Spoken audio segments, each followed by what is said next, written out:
मुंबई विमानतळावर एअर इंडियाचं विमान उभं होतं. मुंबईहून दिल्लीला जाणारी फ्लाईट होती. सगळ्या सीट्स भरलेल्याच होत्या.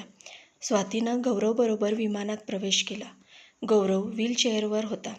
एअर होस्टेस व्हीलचेअर ढकलत होती. स्वाती तिला मदत करत होती. गोरापान देखणा गौरव त्रासल्यासारखा दिसत होता. स्वातीनं एअर होस्टेसच्या मदतीने गौरवला सीटवर नीट बसवलं. एअर होस्टेसला धन्यवाद दिले आणि हातातलं सामान वरच्या रॅकवर ठेवून ती आपल्या सीटवर बसली. तेवढ्या विमानात प्रवेश करणाऱ्या जोडीकडे तिचं लक्ष गेलं. तो अनंत होता. त्याच्याबरोबर नवपरिणीतीत वाटणारी एक सुंदर मुलगी होती. मुख्य म्हणजे अनंत व्यवस्थित चालत होता. दोघंही खूप आनंदात दिसत होते. स्वातीनं आपला चेहरा मॅगझिनच्या आड लपवला. तिला अनंतकडे बघण्याचं धाडस होत नव्हतं. ती दोघं स्वातीच्या सीटच्या 2 सीट मागे जाऊन आपल्या आसनावर बसली. स्वातीला घेरी आल्यासारखं वाटलं. तिनं गौरवच्या हातावर हात ठेवला. काय झालं स्वाती, बरं वाटत नाही आहे का? गौरवनं विचारलं. स्वातीनं उत्तर दिलं नाही. तेव्हा गौरवनं पुन्हा विचारलं, काय होतंय, बरी आहेस ना? हो, आता बरं वाटतंय. एकदम घेरी आल्यासारखं झालं मगाशी. स्वातीनं स्वतःला सावरून उत्तर दिलं. स्वातीचं ग्रॅज्युएशन होताच तिचं अनंतशी लग्न झालं होतं. दिसायला अतिशय सुंदर, अभ्यासात हुशार आणि वागायला अत्यंत गुणी असलेली स्वाती सगळ्यांची लाडकी होती. सामान्य मध्यमवर्गीय कुटुंबातल्या 5 बहिणींपैकी स्वाती सर्वात धाकटी. ती BA फायनलला असतानाच वडील वारले. 4 पोरी उजवता वडील तरुण वयातच म्हातारे दिसायला लागले होते. इकडून तिकडून कर्ज घेत कशीबशी 4 पोरींची लग्न केली अन हार्ट अटॅक येऊन स्वातीच्या लग्नाआधीच जग सोडून गेले.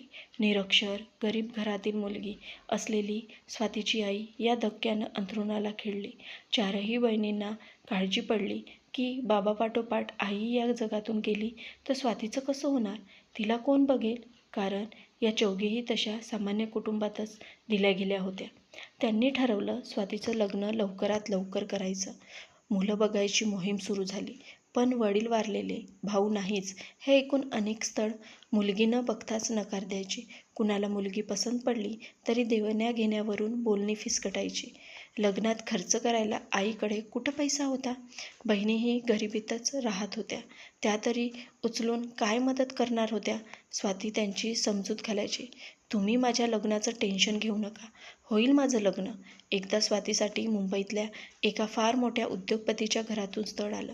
नात्यातल्या एकानं हे स्थळ सुचवलं होतं. मावशी, खूप छान स्थळ आहे. स्वाती राज्य करेल त्या घरात. पैसा, अडका, मोटारी, नोकर, चाकर, आलिशान बंगला. स्वातीचा चेहरा उजळला. पण सुशांत, अरे ती एवढी बडी माणसं, आम्ही गरीब. मावशी, त्यांना एक फक्त हुशार आणि समजून घेणारी मुलगी हवी आहे. मुलात थोडा दोष आहे. म्हणजे काय? लहानपणी त्याला काही आजार झाला होता. त्यात एक पाय अधू झालाय. पण ती पैसेवाली माणसं आहेत. लवकरच अमेरिकेला जाऊन उपचार करून घेणार आहेत. पण पाय होईल ना चांगला? आईनं काळजीनं विचारलं. होय मावशी, अमेरिकेतल्या निशांत डॉक्टरशी बोलणं सुरू आहे त्यांची. तरीही मला जरा मावशी, स्वाती माझी बहीण आहे. अयोग्य व्यक्ती मी माझ्या बहिणीसाठी सुचवेन का? अनंतला बघशील तर तूही त्याच्या प्रेमात पडशील. दिसायला तो चांगलाच आहे. वर पुन्हा श्रीमंतीचं, बुद्धीचं, शिक्षणाचं तेच. तो चालत नाही तोवर कुणाला त्याचा दोष कळतसुद्धा नाही. शेवटी सुशांतने मावशीचं व तिच्या 5ही मुलीचं मन वळवलं. स्वातीला प्रथम पायानं अधू असलेला अनंत पसंत नव्हता. पण आपल्या गरिबीचं रडगाणं पुन्हा पुन्हा गाऊन बहिणींनी तिलाही राजी केलं. लग्न मुंबईतच खूप थाटात झालं. स्वातीची आई, 4ही बहिणी, त्यांचे नवरे, मुलं सर्वांना छान आहेर मिळाले. मुंबई हिंडवून आणली. स्वातीच्या घरून त्यांनी एक पैसाही घेतला नाही. सगळेच लोक खुश होते. स्वातीला तर ते वैभव बघूनच घेरीच आली. सासू-सासरे तिची खूप काळजी घ्यायचे. तिच्यावर खूप माया करायचे. अनंतचा एक पाय आजारपणात अधू झाल्यामुळे त्याला कुबडी घ्यावी लागे. प्रथम स्वातीला त्याच्याबरोबर बाहेर पडायची लाज वाटायची. पण मग तिनं स्वतःला बजावलं. इतकं प्रेम करणारा नवरा भेटलाय, त्याचा आपण आधार व्हायचं. त्याला काही कमी पडू द्यायचं नाही. त्यानंतर तिला अनंतची कधीच लाज वाटली नाही. सगळा देश ती अनंतबरोबर फिरली. मुंबईत होणाऱ्या अनेक कार्यक्रमांना ती नवऱ्याबरोबर जायची. कार्यक्रम एन्जॉय करायची. एकदा क्लबच्या एका कार्यक्रमानंतर ती अनंतचा हात धरून बाहेर येत असताना स्वातीला अचानक गौरव दिसला. तिच्याबरोबर तो कॉलेजात होता. स्मार्ट अन देखणा तरुण होता तो. हॅलो गौरव, स्वातीनं त्याला हाक मारली. हाय स्वाती, कशी आहेस? कुठं असतेस हल्ली? गौरवनं तिच्या जवळ येत विचारलं. इथंच असते मुंबईत. लग्न झालंय माझं. 2 वर्ष झाली. अरे च्छा, 2 वर्ष झालीत? आश्चर्याने गौरव बघतच राहिला. हे माझे पती अनंत. स्वातीनं ओळख करून दिली. नमस्कार, मी गौरव. गौरवनं हात पुढे केला. नमस्कार, मी अनंत. त्याचा हात हातात घेऊन हस्तांदोलन करत अनंत म्हणाला. त्याच्या अधूपायाकडे गौरवचं लक्ष गेलं. त्यानं प्रश्नार्थक नजरेनं स्वातीकडे बघितलं. स्वातीनं त्याची खबरबात विचारली तेव्हा तो म्हणाला, हल्लीच तो दिल्लीहून मुंबईत शिफ्ट झालाय. एका मल्टीनॅशनल कंपनीत उच्च पदावर आहे. अजून लग्न केलंही नाही. स्वातीनं त्याला घरी येण्याचं आमंत्रण दिलं. एकमेकाच्या मोबाईल नंबरशी देवाणघेवाण झाली आणि ते आपापल्या घरी गेले. त्या रात्री गौरवला झोप आली नाही. तो कॉलेजच्या दिवसापासून स्वातीवर प्रेम करत होता, पण त्या वयात प्रेमाचा उच्चार करायला घाबरत होता. स्वातीने अशा अपंग माणसाशी लग्न का केलं असेल? ती खरोखर सुखात आहे की वरवर आनंदी दिसते? अनेक प्रश्न त्याच्या डोक्यात पिंगा घालत होते. स्वातीला या बाबतीत एकदा विचारावं असं त्यानं ठरवलं. त्यानं एक दिवस स्वातीला फोन केला आणि केव्हा भेटूया असं विचारलं. स्वाती म्हणाली, उद्या मी मार्केटला जाते आहे, तेव्हा तिथंच आपण भेटूयात. मार्केटमधल्या कॉफी शॉपमध्ये दोघं भेटले. स्वातीनं तिच्या लग्नाआधीची आणि मग लग्न ठरल्यानंतर लग्न झाल्यानंतरची सर्व हकीकत गौरवला सांगितली. अनंतबरोबर ती आनंदात आहे. सासू सासरे इतर नातलग तिच्यावर किती माया करतात.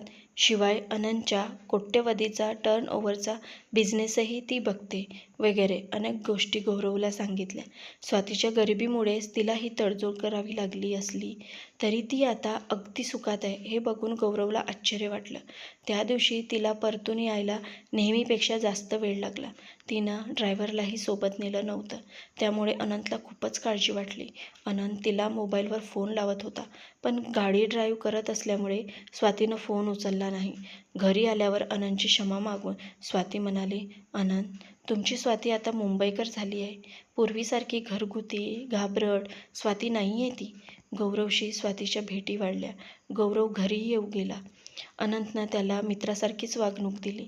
गौरव आणि स्वाती एकत्र सिनेमाला, हॉटेललाही जाऊ लागले. त्यांच्यातली जवळीक वाढू लागली. गौरवचं आकर्षण स्वातीला त्याच्याकडे ओढत होतं आणि तिच्याही नकळत ती अनंतपासून दुरावत होती. स्वाती आणि अनंतच्या लग्नाला 5 वर्ष झाली होती, पण अजून त्यांना मूळ बाळ नव्हतं. स्वातीला आता गौरवच अधिक जवळचा वाटत होता. त्याच्याबरोबर संसार थाटायची स्वप्न ती बघत होती. अनंत पायानं अधू असला तरी हुशार आणि कर्तबगार होता. स्वातीवर त्याचं खूपच प्रेम होतं. तिनं त्याला आपलं म्हटलं, त्याला भारतदर्शन घडवलं याबद्दल तो तिचा कृतज्ञ होता. तो तिला म्हणायचा, माझे पाय बरे झाले की मी तुला जग प्रवासाला नेईन, थोडी कळ काढ. पण आता स्वातीमध्ये झालेला बदल त्याला जाणवत होता. स्वातीला तो काही म्हणत नव्हता, पण स्वातीचं ऑफिसमधून बराच वेळ बाहेर असणं, ऑफिसच्या कामाकडे दुर्लक्ष, घरी उशिरा अवेळी येणं सगळ्यांनाच खटकत होतं. अनंतच्या आईबाबांनी अत्यंत सौम्यपणे स्वातीला या बाबतीत विचारलं. तेव्हा तिनं आपल्या ऑफिसच्या कामानं बाहेर जातो किंवा मैत्रिणीकडे भिशी किटी असते म्हणून जातो असं सांगून वेळ मारून नेली. अनंतच्या बाबांचा मात्र तिच्या बोलण्यावर विश्वास बसेना. त्यांनी एका खाजगी गुप्तहेराला स्वातीवर नजर ठेवायला सांगितलं. त्यानं काढलेली माहिती धक्कादायक होती. स्वातीचा सगळा वेळ गौरवच्या सोबतीत जात होता. तिनं एका पंचतारांकित हॉटेलात एक खोलीही बुक करून ठेवली होती. नेहमी ती दोघं तिथंच भेटायची. 2-4 दिवसातच डिटेक्टिव्हनं सूचना दिली की स्वाती आणि गौरव हॉटेलात आहे. अनंतचे आईबाबा ताबडतोब तिकडे गेले. बाबांनी खोलीची बेल वाजवली. गौरवला वाटलं वेटर असेल म्हणून त्यानं दार उघडलं.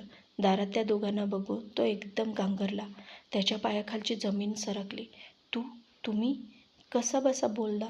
नालायक, कृतघ्न माणूस, बाजूला हो. बाबांनी त्याला खोलीत ढकललं आणि ते आत आले. खोलीत बेडवर स्वाती झोपलेली होती.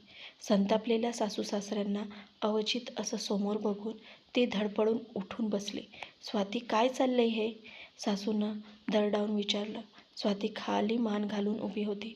तुझे इतके लाड केले, कार ड्रायव्हिंग शिकवलं, धंद्यात तुला पार्टनर केलं, पैसा भरपूर दिला, स्वातंत्र्य दिलं, त्याची अशी शिक्षा देते आहेस आम्हाला?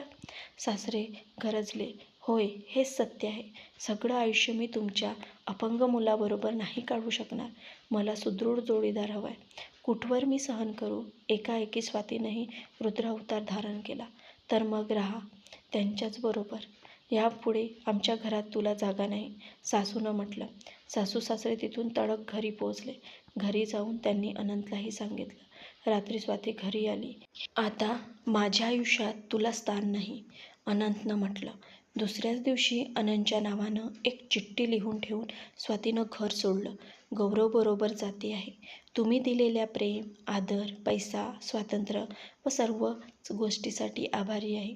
माझा शोध घेऊ नका. स्वाती घर सोडून गेल्यावर सासऱ्यांनी पुन्हा व्यवसायात लक्ष घातलं. मधल्या काळात त्यांनी अनेक गोष्टी स्वातीवर सोपवल्या होत्या. जे वास्तव्य समोर आलं ते धक्कादायक होतं. हॉटेलची लाखो रुपयाची बिल दिली गेली होती. 1 कोटीपेक्षा जास्त रोख रक्कम व 50,000चे दागिने बँकेतून काढले गेले होते. स्वाती असा विश्वासघात करेल याची त्यांनी स्वप्नातही कल्पना केली नव्हती. एवढ्या मोठ्या खानदानी कुटुंबातील लाडकी सून असा दगा देऊन प्रियकासोबत निघून गेली होती. काळासारखा औषध नाही म्हणतात. हळूहळू अनंत व त्याच्या घरचे लोक सावरले. व्यवसायानं अधिक जोम धरला. बऱ्यापैकी स्थिरस्थावर होतंय म्हणेपर्यंत एक धक्का अजून बसला. स्वातीनं वकिलामार्फत घटस्फोटाची नोटीस पाठवली होती. 10 कोटीची मागणी केली होती. तिच्या लोभीपणाला मर्यादा नव्हती. आधीच 1 कोटी कॅश अन् 50 लाखाचे दागिने नेले होते. लाखो रुपयाचे हॉटेलवर खर्च केले होते आणि आता हे 10 कोटी. पण शेवटी नावाचा नामांकित घराण्याचा इब्रतीचा प्रश्न होता.